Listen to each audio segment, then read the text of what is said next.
Hello friends, स्वागत है आप सभी को मेरे चैनल पे। तो आज की हमारी कहानी का नाम है केक।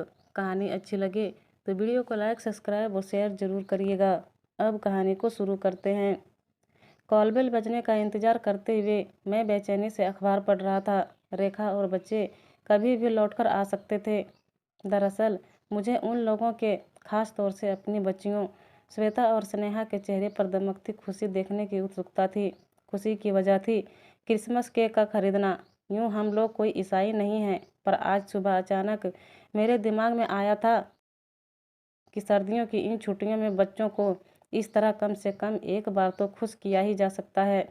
6 महीने से टालती आ रही अप्पू घर दिखाने की बच्चों की फरमाइश को बड़ी मुश्किल से टाल पाया था। हालांकि पैसों की हालत तो हर महीने की तरह पतली थी, खास तौर से महीने के आखिरी हफ्ते में, मगर फिर भी जोड़ तोड़ करके एक छोटा मोटा केक खरीद लेने की संभावना तो निकाली ही जा सकती थी।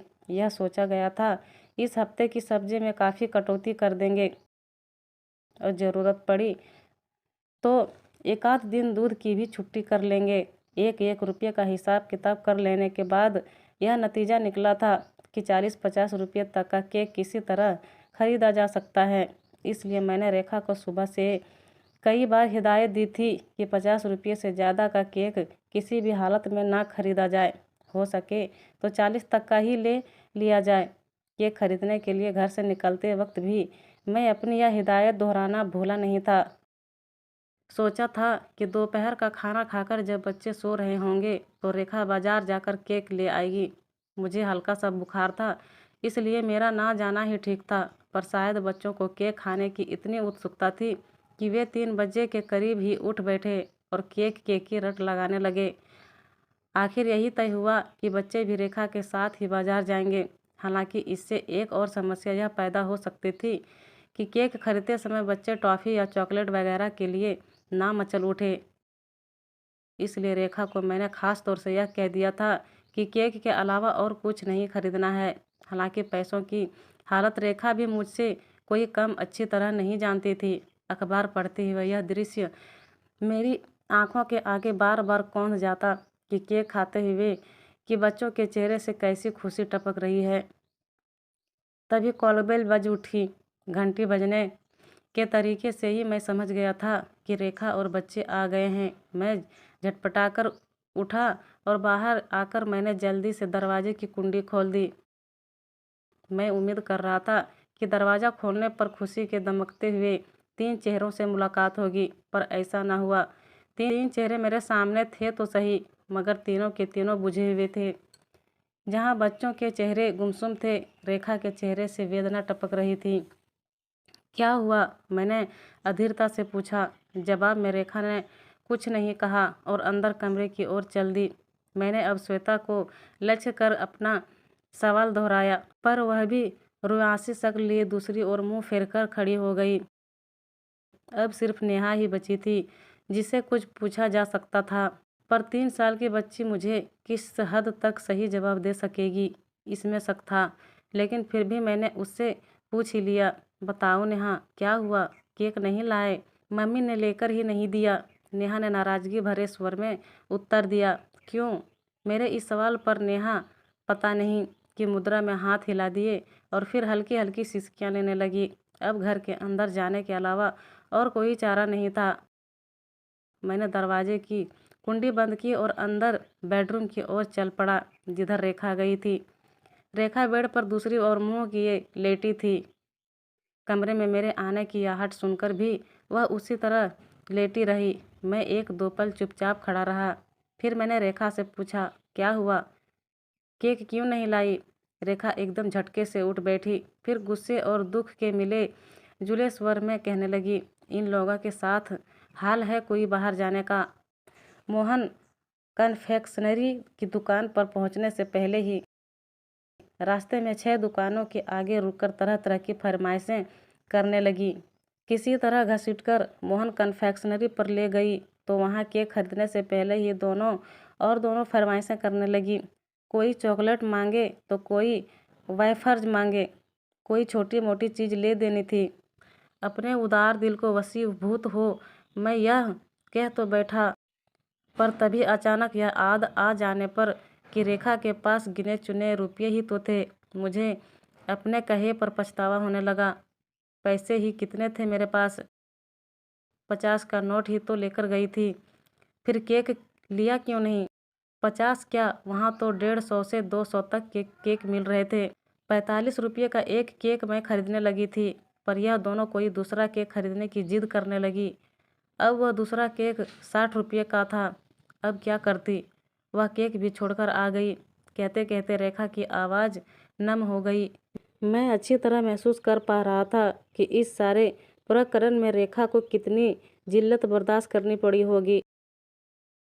मगर बच्चों के भोले मासूम चेहरे याद आते ही मुझे लगने लगा कि मैं एक बहुत बड़ा गुनहगार हूँ, जो अपने बच्चों को एक केक तक नहीं दिला सकता।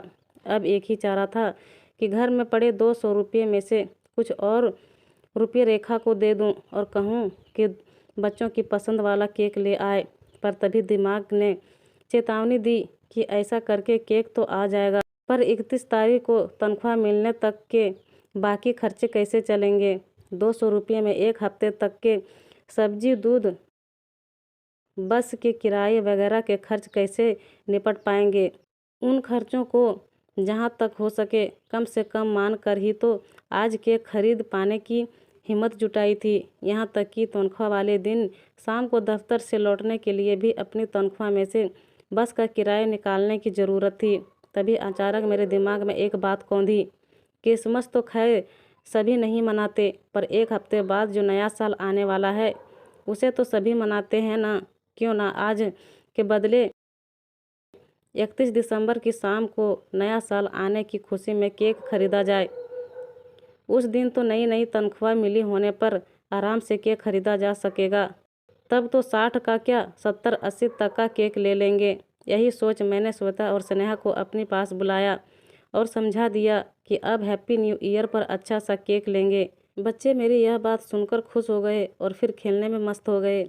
उसके बाद तो केक हमारे लिए जैसे एक विशेष वस्तु हो गया। बच्चों को आपस में कई बार यह कहते सुना गया कि 31 तारीख की शाम को पापा ऑफिस से आते वक्त हैप्पी न्यू ईयर का केक लाएंगे। रेखा और मैं भी बच्चों को बहलाने के लिए कभी कभी केक की बात याद दिलाया करते। कई बार केक वाली बात का इस्तेमाल हम बच्चों को धमकाने के लिए भी किया करते। जब कोई बच्चा किसी बात पर जिद करने लगता तो उसे कहा जाता कि अगर वह अपनी जिद पर अड़ा रहेगा तो 31 तारीख को केक नहीं लाएंगे। यह सुनते ही बच्चा अपनी जिद छोड़ देता। एक एक करके दिन सरक रहे थे। मैं खुद भी बड़ी बेसब्री से 31 तारीख की शाम का इंतज़ार कर रहा था कि बच्चों के लिए केक लाकर उनके चेहरे पर छलकते प्रसन्नता के भाव को देख सकूं।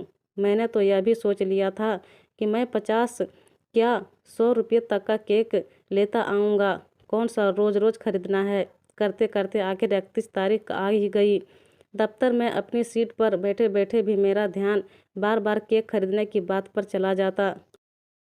दोपहर के बाद तनख्वाह के नोट हाथ में आते ही मुझे केक का ध्यान आ गया, लेकिन तनख्वाह लेकर वापस अपनी सीट पर आते आते मेरे मन में जनवरी महीने के खर्चे की बात भी आने लगी। याद आया कि इस महीने तो बच्चे की त्रैमासिक फीस भी जमा करवानी है, जिसमें तनख्वाह का एक बड़ा हिस्सा लग जाएगा। बिजली और पानी के बिल भी इसी महीने आने हैं। यह सब सोचते ही मुझे केक खरीदने का अपना विचार डोलता सा लगने लगा। मगर इतनी जल्दी हिम्मत हारने की आदत मेरी है नहीं, सो मैं सीट पर बैठे बैठे मन ही मन महीने के खर्चे का हिसाब लगाने लगा। तभी यह बात भी मेरे दिमाग में कौंधी कि इस महीने की 22 तारीख को रेखा का जन्मदिन भी तो है। अपनी खस्ता आर्थिक स्थिति के कारण जन्मदिन पर उसे कोई उपहार वगैरह दे पाना तो हर साल की तरह संभव नहीं हो पाएगा, लेकिन बाजार से खाने पीने का कुछ विशेष सामान तो मंगवाना ही पड़ेगा। करीब 100-150 रुपये तो इसमें खुल ही जाएंगे। पैसों के इस जवानी जमा खर्च की उधेड़ बुन में लगे लगे ही मैं शाम को दफ्तर की अपनी सीट छोड़ी और फिर बाहर निकलकर घर जाने वाली बस में सवार हो लिया। सारी राह में दिमाग में बस केक ही चक्कर काट रहा था। एक तरफ जी चाह रहा था कि बच्चों के लिए 100 नहीं तो 50-60 रुपये तक का कोई केक ले जाऊं, पर उनके चेहरे पर आए प्रसन्नता का भाव तो देखूं। दूसरी तरफ इस महीने के खर्चे की बात आते ही यह लगने लगा था कि इस महीने जब रोटी खाना भी मुश्किल लग रहा है, तब केक की बात सोचना भी बेवकूफ़ी है। इसी उधेड़-बुन में मैं बस से उतरा। घर तक पहुंचने के लिए करीब 5 मिनट पैदल चलना पड़ता था। मोहन कन्फेक्शनरी की दुकान रास्ते में ही पड़ती थी। जैसे जैसे वह दुकान पास आती जा रही थी, मेरे दिल की धड़कनें बढ़ती जा रही थी। कुछ देर बाद मैंने घर की कॉल बेल दबाई। कॉल बेल की आवाज़ सुनते ही श्वेता की किलकारी गूंजी। पापा आ गए। तभी नेहा की आवाज़ भी सुनाई दी। केक आ गया। कुछ पल बाद जैसे ही रेखा ने दरवाज़ा खोला, 3 जोड़ी आंखें उत्सुकता से मेरे हाथों की ओर देखने लगी, मगर मेरे दोनों हाथ खाली थे, बिल्कुल खाली।